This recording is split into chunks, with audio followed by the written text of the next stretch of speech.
Hello সকলকে, আশা করি সবাই খুব ভালো আছে। আমিও খুব ভালো আছি। এই রোদ ঝলমলে সকালটি হচ্ছে তাওয়াং শহরের।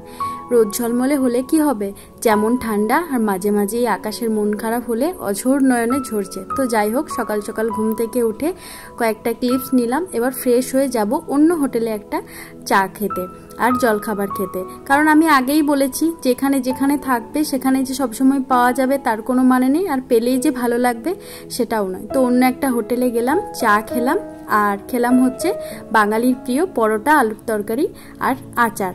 তারপর আমরা বেরিয়ে গেলাম। আজকে হচ্ছে আমরা যাব বুমলা পাস, আর দূরের যতগুলো দেখার আছে আজকে আমরা কমপ্লিট করে নেব। কারণ ওয়েদার রিপোর্ট অনুযায়ী বলছিল তার পরের দিন মানে প্রচণ্ড খারাপ ওয়েদারের জন্য বুমলা পাসে এন্ট্রি নাও হতে পারে। তাই জন্য আমরা রিস্ক না নিয়ে চলে গেলাম। বুমলা পাস হচ্ছে ইন্দো চাইনা বর্ডার আর হচ্ছে 0 পয়েন্ট। তার সাথে আছে একটা লেক, নাম হচ্ছে পিটিএসও লেক। এই যে এই লেকটাতে আমরা চলেই এসেছি। পিটিএসও লেকটার ফুল ফর্ম হচ্ছে পাং তাং শো লেক। এই যে লেকটা দেখছো, ভীষণ রকম সুন্দর। কাছে গিয়েও দেখতে পারো, কিন্তু ওটাতে পুরোটাই ব্যারিকেড দেওয়া। জলগুলো ভীষণ ঠান্ডা, তো প্রচন্ড কারেন্ট, সেই জন্য নিচে নামা যেতেই পারে, কিন্তু ব্যারিকেড দেওয়া বলে সবাই উপর থেকে দেখে ছবি তুলে চলে যায়। অসম্ভব সুন্দর। আর ওই যে দূরে কালো কালো গুলো দেখছো, ওগুলো হচ্ছে ইয়াক। তো এত ভালো লাগছিল লেকটা। আর এখন এরকম দেখছো, কিন্তু যখন ফিরলাম এখানে স্নোফল হয়ে পুরো সবুজগুলো ঢাকা পড়ে গেছিল হচ্ছে একদম বরফের চাদরে। তো এখানে ছবি টবি তুলে এবার আমরা বেরোলাম। আমরা যাব হচ্ছে নেক্সট গন্তব্য, সেটা হচ্ছে মাধুরী লেক। মাধুরী লেকের আরেকটা নাম হচ্ছে, অ্যাকচুয়াল নাম সুনগেতসার লেক। মাধুরী দীক্ষিত কয়লা মুভির শুটিং করেছিল এখানে, সেই জন্য এই লেকটার নাম হয়েছে মাধুরী লেক। এখানে বেশিরভাগ যেদিকেই তাকাবে সেখানেই দেখবে হচ্ছে মিলিটারি বেস ক্যাম্প, সুতরাং অসুবিধা হওয়ার কোনো কারণই নেই। এই যে দেখো দূরের পাহাড়টাতে কত বরফ পড়েছে। আমরা চলে এসেছি এখন দ্বিতীয় গন্তব্যে, এটা হচ্ছে মাধুরী লেক। মাধুরী লেকের নিয়ে বলার মতো কোনো ভাষাই আমার কাছে নেই। অপূর্ব সুন্দর, ভীষণ সুন্দর। আকাশটাও যেরকম, চারিদিকের দৃশ্যও সেরকম। তো যাই হোক, এখানে আমরা অনেকটা সময় কাটিয়েছি, অনেকক্ষণ থেকেছি। তো সেগুলো সব তোমাদের সাথে আমি শেয়ার করছি আস্তে আস্তে। আর এখানে কুকুরগুলো কি সুন্দর, গোলু মোলু, ওরা শুয়ে একটু রোদ পোহাচ্ছে। রোদ ওখানে বড়ই বিরল জিনিস আর কি, মানে প্রায় সময় মেঘ করে থাকে, ঠান্ডা, তাই জন্য একটু রোদ পুহিয়ে নিচ্ছে। তো যাই হোক, এবার আমি ভেতরে যাই। ভেতরে এই ভিড়টা দেখতে পাচ্ছ, এটাও থাকে না। ওখানে খুব কমই ভিড় দেখছিলাম। সিকিমে যেমন গিজগিজ করে, এখানে কিন্তু তা নয়। বয়স যে কোনো ম্যাটার করে না, এনারা হচ্ছে তার প্রমাণ। তো যাই হোক, আমি এবার লেকটা দেখাই। এই যে দেখো কি সুন্দর লেকটা।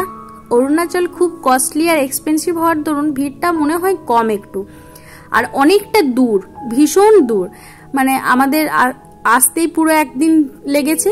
আর এই এক একটা ডেস্টিনেশনের থেকে আরেকটা ডেস্টিনেশন অনেকটা দূর। তো এই যে হলো লেকটা। অ্যাকচুয়ালি লেকটার পুরো যদি আমি কভার করতে যাই তাহলে অনেকটা লেগে যাবে টাইম, তাই জন্য একটু একটু করে দেখাচ্ছি। ওই দূরের পাহাড়ে বরফ পড়েছে, আর এই দিকটা দেখো, দেখে খানিকটা না আমার সুইজারল্যান্ডের মতো লাগছিল। কার কি মনে হবে জানি না। ওই দিকটা কত বরফ পড়েছে দেখেছো? তবে মনে হচ্ছে তো কম কম, কিন্তু কম না, ওটা দূর থেকে কম লাগছে। ওখানে গেলে কতটা লাগে তোমাদের আমি দেখাবো। এটা হচ্ছে মাধুরী পয়েন্ট, এখানেই শুটিংটা হয়েছিল, সেই জন্য লেখা রয়েছে মাধুরী পয়েন্ট। আর একটু ওইদিকে যাই চলো। এই লেকটা গোল করে ঘোরা যায়।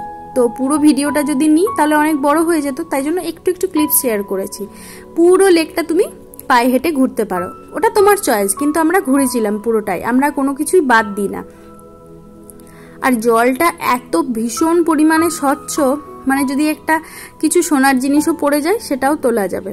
আর এই দিকটাতে ছিল হচ্ছে রণদীপ হুডা পয়েন্ট। ওখানে রণদীপ হুডা শুটিং করেছিল, তাই জন্য ওই পয়েন্টটা মেনশন করে দিয়েছে। দাঁড়াও জলটা দেখাই। এই দেখো কি সুন্দর, দেখেছো? এবার আমাদেরও দুটো ছবি অ্যাটাচ করে দিলাম। দেখো তোমরা, জানিও কেমন লাগছে আমাদের। এখন তো ফ্রন্ট ক্যামেরায় খুব একটা ভিডিও করা হয় না, তাই জন্য তোমাদের সাথে ছবিটা শেয়ার করলাম। এবার ওই দিকটা যাব। ওই যে বললাম না যে গোল করে একদম ঘোরা যায়, সেই দিকটাতে এলাম। এখানেও ভীষণ ভালো লাগছিল। আর কত রকমের যে পাখির ডাক, ভীষণ সুন্দর লাগছিল। একটা ঝর্ণা বয়ে গেছে এখানে কুলকুল করে, দাঁড়াও আওয়াজ শোনাই। আশা করি শুনতে পাচ্ছ। তবে বেশি জোরে দিলে আমার ভয়েসটা তোমরা শুনতে পাবে না, তবে আশা করি শুনতে পাচ্ছ। আমি একটু এখানে বসে পড়েছিলাম পা ঝুলিয়ে, আর মনে হচ্ছিল যদি এখানেই থেকে যেতে পারতাম, তবে না, এখানে থাকলেও আবার এতটা সব সময় ভালো লাগতো না। ফিরে না যেতে পারলে আবার নতুন ট্যুর প্ল্যান করব কি করে। তো যাই হোক, এখান থেকে উঠে আবার একটা অন্যদিকে গেলাম।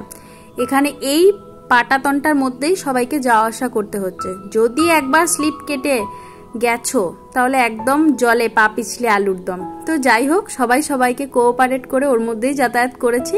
ভীষণ ভালো লাগছিল, এত সুন্দর সাজানো আর এত সুন্দর ডেকোরেশন আমার ভীষণ ভালো লেগেছে। তো যাই হোক, এখানে অনেক সময় কাটিয়ে ফেলেছি, এবার বেরিয়ে পড়ব। ড্রাইভার তাড়া দিচ্ছে, কারণ বুমলা পাশে 3-4টে ট্রিপই হয়, বেশি হয় না। আর যেতে যেতে দেখো এখানে বরফ পড়েছে, কি সুন্দর লাগছে। আমরা ফেরার পথে বরফে নামবো। এই দেখো পুরো একদম পাহাড়ে বরফ পড়েছে। আর যখন আমরা বুমলা পাশে পৌঁছাই এদিকে আরও স্নোফল হয়েছে, সেই জন্য আরও বেশি বরফ হয়েছিল। তো আমরা এখন বুমলা পাশে নামলাম। যেহেতু ইন্দো চায়না বর্ডার, সেই জন্য খুব বেশি ভিডিও করতে পারবো না। চলো ভেতরে যাই। আর যেহেতু একজন কমান্ডো বিভিন্ন রকম কথা শোনালেন আমাদের, মানে কি করে কি হয়েছিল এখানে, আগে কি রকম খারাপ অবস্থা ছিল, এখন কতটা ভালো অবস্থা, যশবন্ত কুমার সিং এর কথা শোনালেন। তো সেগুলো আর নিতে পারিনি, কারণ একজন কমান্ডো কখনোই তিনি কারো ভিডিওতে আসেন না। তো যাই হোক, সে বিষয়ে আমি আর মানে কিছু বাকবিতণ্ডা বাড়াতে চাইনি। আমি জাস্ট ভিডিও করিনি, এখানে যতটা অ্যালাউ ছিল ততটা করেছি। তো বুমলা পাস থেকে এখন আমরা নেমেছি বরফে নামবো। ওই যে ওপরে কাকু দাঁড়িয়ে আছে, ওখান থেকে আমরা নেমেছি এত দূর পর্যন্ত। লোকাল মানুষদের দেখে সাহস পেয়েছি, তবে আর কোনো ট্যুরিস্ট এখানে নামেনি। এমনিতেই তো ট্যুরিস্ট কম, কিন্তু আমরা একটু বেশি রিস্ক নিয়ে ফেলেছি।